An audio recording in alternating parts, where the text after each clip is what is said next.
Have you ever felt overwhelmed with all that's going on in the world? Sometimes we don't realize that we can make a difference. My name is Debbie Van Grieken, and it is my hope to inspire you to take small steps towards social impact. Join us each week as we have conversations with those who have taken simple steps towards living a more sustainable and socially conscious lifestyle. If you want to make social impact, let's start small. Welcome back to the Start Small podcast. I'm your host, Debbie Van Grieken, and today I'm so happy to be joined by Heather Jefferey. Heather is an innovative industrial designer and entrepreneur making strides in Ottawa's sustainable design sector. She's a maker, problem solver, and the creator of Re4m Design and Fabrication, a company that designs and builds furnishings, fixtures, and displays using recycled materials. Heather's unique skills and keen eye have gained her recognition in the Ottawa Sun, Ottawa Matters, and is the recipient of the 2019 OBG Small Business Award for Manufacturing. Please welcome Heather.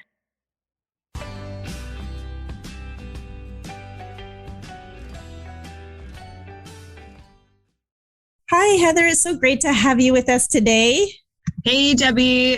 Thanks for having me. This is awesome. So we're recording. I'm here in Lowbanks, just outside of Niagara, Ontario, and you're in Ottawa.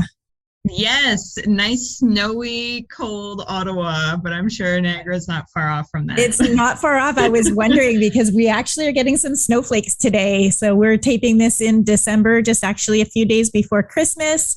Are you ready for the holidays? Well, I mean, a little bit of last minute projects I'm working on today, but let's just say, yeah, I'm ready. Yeah, that's the safe answer. We'll just go with yeah. I'm in the same boat. I've got there's always those last minute shoppers and I of course own Moya Shea products. So we've got lots of last minute orders to fill and get out today and true, yeah. do the last local deliveries and help those guys out who left it to the last minute. Yeah. But I am so interested in your story. You have such a great story of how you started your business. So I was wondering if you could just share with us kind of what was that defining moment or that light bulb moment for you that made you think not only could you make a difference in our world, but you could also make a business out of this? Yeah, that's such a good question. And I do like the origin story of Re4m. So basically Re4m is an eco-friendly fabricator and we design and build furnishings, fixtures, displays, all out of recycled and rescued materials. So basically how it started, I was a graphic designer for a retailer in Ottawa, and I was, just working away doing the marketing and advertising for their displays in store. And at one point they were like, okay, well, we're going to get rid of this display because it's last season's display and, it doesn't fit with everything. And I was just thinking, what? That's crazy. Like the display is in great condition. There's no scuffs. Like it's perfectly fine. It had like 8 lights built into the fixture. It was a pretty cool looking display. And they're just like, no, chuck it. Like we're going to put it in the bin. It's faster and easier this way. And I was just like, that's nuts. So I took it upon myself to take that display home and like kind of disassemble it and reuse the components because I just couldn't like see it go into the landfill. Oh, for sure. Yeah, I know. It's so wasteful. It's like, It is. It's so wasteful, especially because the materials were like woods, plastics, acrylics, metals. Like there's so many materials in this display. And I converted all of the light fixtures that were components of the display into new like light fixtures in their own. Like, so they were turned into marquee style lights where you can interchange letters and spell cool things in these light fixtures. And I sold each new light fixture from that display for like $400 and there's 8 of them. Wow. So I was like, okay, I have some, skills here. I can, turn things into new things. And yeah, so it just kind of snowballed from there. Like I would say that was a catalyst in a sense where I was like, okay, there's potential for all this material and I'd rather not see it go to the landfill. So let's just see what we can do here. And I'm so impressed with, I've seen some of your work, and look, where did you even get the skills to do this kind of thing? It's kind of rare to see, females in this position as well. Like they must have had a lot of training and things like that. Where did you kind of develop these skills? Yeah, so I actually am a graduate of the Industrial Design program at Carleton University here in Ottawa. And in that program, we're kind of educated and trained on product design. So that kind of involves everything from mass production to concept renderings to like graphic design and even modeling. So woodworking, plastics forming, metalworking. And that program teaches you all sorts of skill sets, which I love about it. So I've always been a kid who, like builds tree forts and forts and whatever. And I've made board games as a kid. So I've always been someone who makes stuff. But that program really just kind of accelerated my skill set in terms of understanding how to do fabrication techniques and production methods. It's so wonderful to see more women getting into this and using their creativity and getting into this like practical design and actually doing the woodworking themselves. We did a great podcast earlier this year with Farmhouse. So it was Ashley, and she does all the woodworking herself. She's a carpenter and she makes amazing Montessori type toys and signs and things like that. So again, just like a leader in the field, and so wonderful for young women to see that they can follow in your footsteps and see this. Thanks so much, Debbie. That's so great that you are involving a lot of female women in the trade, or I guess not necessarily trades, but in woodworking or making and stuff like that. I've actually heard of Farmhouse, and that's so awesome that that you're talking with all these really awesome entrepreneurs. Yeah, I just love it. I get so inspired myself. So tell me a little bit about how you're sourcing your materials, because you're being very sustainable. You're taking products that would have been scheduled for landfill and you're reusing them, repurposing them. But where are you sourcing it? How are you getting your hands on all the materials? So that's been a work in progress. Not going to lie, at the beginning of Re4m, it was a lot of me finding dumpsters that looked like they had treasures in them. So at the beginning, it was quite difficult because I would essentially go dumpster diving with the permission of the property owners. And that was exactly the term I was just thinking, like dumpster dive, like, I found something. Yeah. And then, it definitely evolved from there, where I would make connections with construction companies, museums, schools, retailers, all of these like commercial types of like businesses. I would talk with them and just say, okay, you know what, instead of having all this go into your bin, what if I rescued like a large chunk of it, and then that saved money on your end in terms of waste removal? And then, I take these materials away. I promote your business for being a little bit more responsible in terms of waste diversion. And, we just all work together in the effort of reducing these materials headed to the landfill. And businesses really it just kind of clicked, I think, at one point. They're just like, yeah, you know what? Like, this makes a lot of sense and we want to work with you. So now at this point, I work with the Museum of Nature here in Ottawa, in between 5 to 7 construction companies at a time, several retailers. I work with companies who do fit ups, and yeah, it's really cool. So I have all these connections, and they just kind of give me a shout whenever they have materials that they know are headed to the landfill. It's so amazing. And it's definitely a win-win situation for the companies as well. Like you say, they're saving money instead of having to pay fees to get rid of the dump, the waste, right? So it's definitely in their advantage to work with you and coordinate with you. So I'm curious, have you been able to kind of calculate how much waste you have prevented from going into the landfills?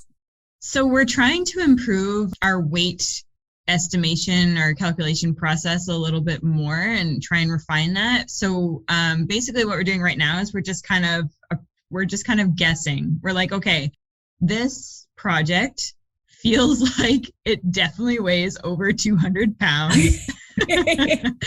or we go and rescue materials from job sites, and we know for sure that if the van is full and the frame of the van is starting to hit the wheel well, we know that we've rescued about 1,000 pounds. So we just kind of estimate based off of how many times we go out, how much material we're collecting, how much weight we approximate that it is, and we just kind of tally it up. But we estimate it has been over 8,000 pounds of materials that we've rescued and turned into product since the end of 2016. Amazing. That's so awesome. Yeah. So kind of an interesting fact. Both of us were recently up for a scholarship with the Bank of Montreal. I was a semifinalist. You actually made it to the finals. Congratulations. Oh my gosh, thank you so much. And congratulations to you for making it to the semis. I honestly I had no idea how competitive that contest was. I had no idea, and props to you. It is a really tricky time to get to that point. Yeah, it was so it was actually very just humbling and such an honor to be with such amazing women across Canada. And I was wondering if you could just share with us a little bit about what that award meant for your business and what kind of happened for you because of that. Yeah, I mean, it was definitely very, very exciting. I remember my staff, she was kind of here making stuff, and the sander was going. And I remember opening up my email and just kind of seeing the congratulations, blah, blah, blah. And then I just kind of stopped and I just started crying. And she was like, what's happening? She stopped sanding. And I was like, oh my God, we just won $10,000. And then she was like, oh my God. And then we just kind of paused and we're like, what are we going to do? And honestly, I just received it maybe about a week ago. And I'm still trying to decide what is the best path of using it. I want to use it very strategically in terms of growing the business. And I know it's going to really, really help out. So we're kind of thinking, okay, are we going to use it to improve health and safety at the shop in terms of dust collection and improving that kind of, that part of the safety aspect? Or are we going to use it in terms of marketing? Are we going to use it in terms of operations? It's so tricky to narrow down how we're going to use it. So I haven't touched it yet, but I'm putting my thinking cap on for that. I know it's so awesome that, there's opportunities for especially women-owned businesses to get some assistance, because it's really important. And it's really difficult for us to sometimes go through the conventional ways to receive funds. I'm not too upset because I did receive a $15,000 grant from another source. Which we are very excited about, because we are creating a plastic-free, zero waste shampoo single-use tab. So hopefully it's gone to stability testing now. So hopefully by early spring of 2022, we'll have a product ready to launch. It's very exciting. And again, just really focusing on sustainability and reducing waste. So just very exciting for us as well. Yeah. Oh my gosh, I love that. That sounds like an amazing product, like a game changer in the market. I've heard of it for laundry and stuff, but never for shampoo. That's so exciting. Yeah. And I think my thoughts on it was really just, there's shampoo bars are great. There's lots of shampoo bar where you get lots of uses out of it, but sometimes they get a little slimy and and then it's kind of hard to travel with that. So my thought was these single use bars, these single tabs that could just be used and disappear and not have to be the little plastic bottles for hotels. So we could help to eliminate that problem. So so definitely lots of amazing stuff happening. And it's so wonderful, like companies like BMO and other ways of getting the funds, but so wonderful that people are starting to focus on sustainability and also women owned. So that's just awesome. I was wondering though, you mentioned that you had someone working with you. You're growing your team. Do you have hopes to continue in building your team? What does that kind of look like for you as you move into the future? Yeah, it's so tricky in terms of like growing a business and growing your team. Like I'm I'm self-funded. Like I've basically built this business from the ground up. So I'm always very careful about going like taking on to more than I can do kind of thing. So it's taken me years to get to this point where I can hire a person. And I just recently discovered the Clean Foundation jobs grant in Ontario. And I was just so blown away. So I actually was able to hire her off of the Clean Foundation Green Jobs Grant. And I could not believe it. Like, because she's a female and doing what she's doing, they're covering 80% of her wage for a year. So, so I totally was just like freaking out. It's like, wow, are you serious? Like so that is why, to be honest, I'm able to hire someone. But because I've hired her, I've noticed like, oh my gosh, Re4m is growing so quick now that I have a staff. So I'm able to finish the projects like 2 or 3 times faster. Clients are getting their things, much quicker. Material collection is easier. Money's coming in faster. And it's just like, wow, I wish I did this years ago. It really does make a difference when you have help.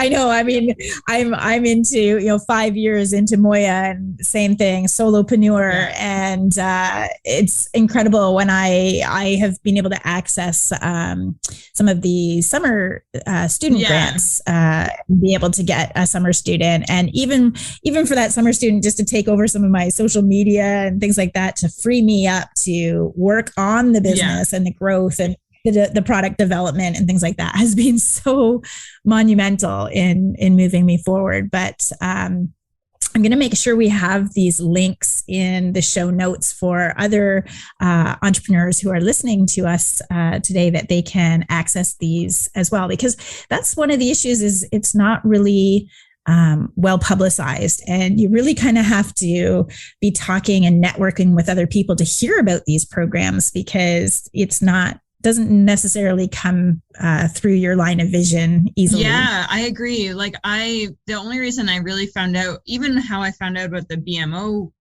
grant, both of these recent grants, like someone told me about them. I wouldn't have known about them if someone wasn't like, oh, by the way, I saw this pop up on my social media feed. Are you interested? And it's so true. I'm so glad that you're kind of making these conversations happen so that people can learn about these options. Like, that's so great.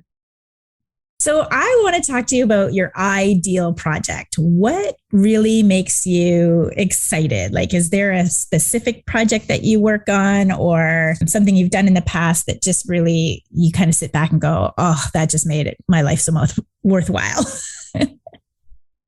Yeah, it's honestly a tricky decision, because I love working on signage in terms of like using old metal tin or using like really cool plastics and stuff I find to create like the most interesting signs, like reception signs, outdoor signs. I love those projects because they're very easy to do and they have a very high profit. So I love those projects for that reason. But honestly, my, like, I guess you could say, like, I don't know, guilty pleasure or something is like the super weird projects that people, they don't even know if it can happen. And I'm like, you know what? I can make this happen. I love those projects. So I did one last year around this time for a local shopping center, and we created a faux facade, like a faux house inside of the mall that's like 2 stories high out of all reclaimed materials. And it was just to cover up the front of a store because the store had unfortunately shut down and moved on, but the space was being converted into a photography studio. So we converted the front of it into Santa's workshop. And it was so fun. And we were able to do a giant Grinch sleigh and like a big set for a workshop for Santa inside of the space. And it was so fun to do. And the whole thing, 100%, even the paint, everything was reclaimed. And it was just such one of those moments where it's like we were so proud because we could honestly say like 100% of this, other than like the screws we needed to put the thing on the wall, was all reclaimed. It was so fun. That's amazing. And do you have pictures of that on your website or social media? Yeah, I do. Awesome. Yeah, we have a portfolio on our website that's kind of listed into sections, and that will be in the events and props section. So how can businesses or individuals work with you on a project like that? How can they connect with you, and what's the best avenue for them? So I find a lot of people contact me through Instagram. Honestly, there's not a preferred method. I would say the website or Instagram. The website is re4m.ca with the number 4 spelt inside Re4m, RE4M. And then there's also the Instagram channel, which is at Re4m Ottawa. But honestly, other than that, like I get phone calls, I get emails. I wouldn't say there's a preferred, but that's kind of how people hear about me, is like word of mouth and through Instagram. We're going to make sure that all of your contact information is in the show notes so people can click on that and follow you and check out your designs and hopefully reach out to you with projects that they might have that they want to try as well.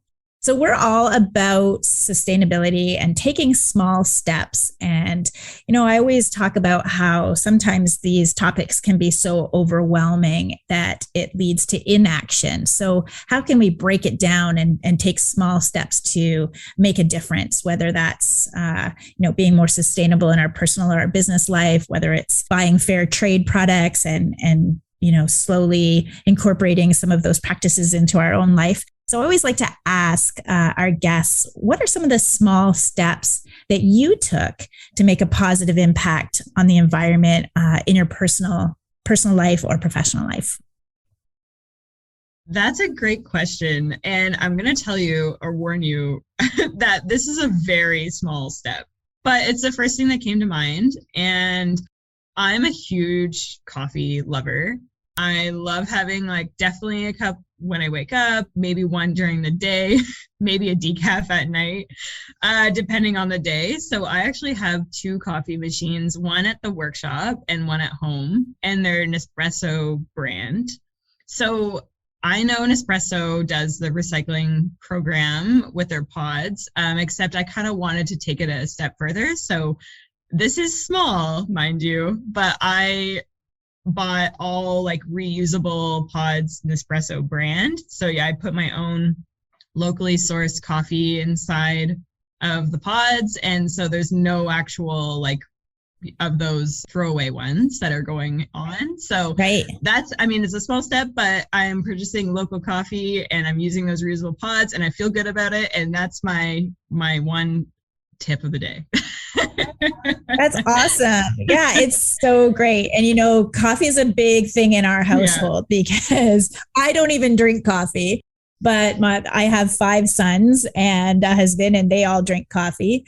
And that was actually one of the first things that we did as a family was switch to fair trade coffees back when, about 12 years ago when we first started learning about fair trade. And So coffee was kind of like that first easy step for us as well to just make that difference and switch. And now my one son has started his, actually just this month, has launched his own fair trade coffee business called Local Boy Coffee.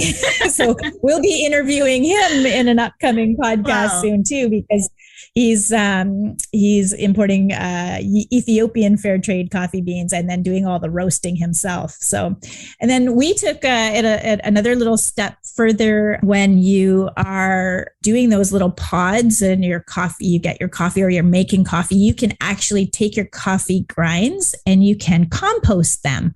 So that's just another step that you can take, just that other little step further to make a difference, is just composting. I totally agree. Yeah. I have a vermicomposting system at home, so I do that every day. Yeah. Amazing. And it's just so funny because we think that there's small steps, but they really can make such a huge impact when we all start doing those small steps together. So that's why I just like to encourage people on their journey, wherever you are on your sustainability journey, whether you're just starting out or you're a zero waster, these people who can put all of their year's garbage into a mason jar. I'm in awe of those people. I'm not quite there. But I am so far from that. But I love that we can make these small steps and we can make a difference, and we can share those tips with others and get them on board as well. So thanks for sharing that with us. It's great. I know you think it's small, but it really does have an impact. So I appreciate that you're doing that. I'm just so excited for our listeners to be able to connect with you. And I know I've connected with you on Instagram, so I'll be watching your journey. We're coming up to the holidays, so I just want to wish you a wonderful Christmas, however you celebrate that. And I hope that you have amazing continued success in 2022. So thanks so much. Thank you so much. Yeah, that's so awesome. Thank you, Debbie, for reaching out. Like, this has been a really excellent experience, and I'm so thrilled to hear about the success in your business as well. And I'm hoping those late shoppers get their button gear and and get all the products from your business. And yeah, Merry Christmas to you as well. This has been such a pleasure. Thanks so much, Heather. It's so nice to connect with you, and I can't wait to see how you're doing. We'll reconnect again soon. Sounds great. Thanks. Thank you for listening to Start Small. I hope you enjoyed today's episode and found a small step you can take today. Make sure you share it with a friend. And if you have not done so yet, make sure you hit the subscribe button. And if you are enjoying this podcast, consider taking a moment and leaving us an honest review in your Apple podcasting app so more people can be inspired to take small steps towards social impact.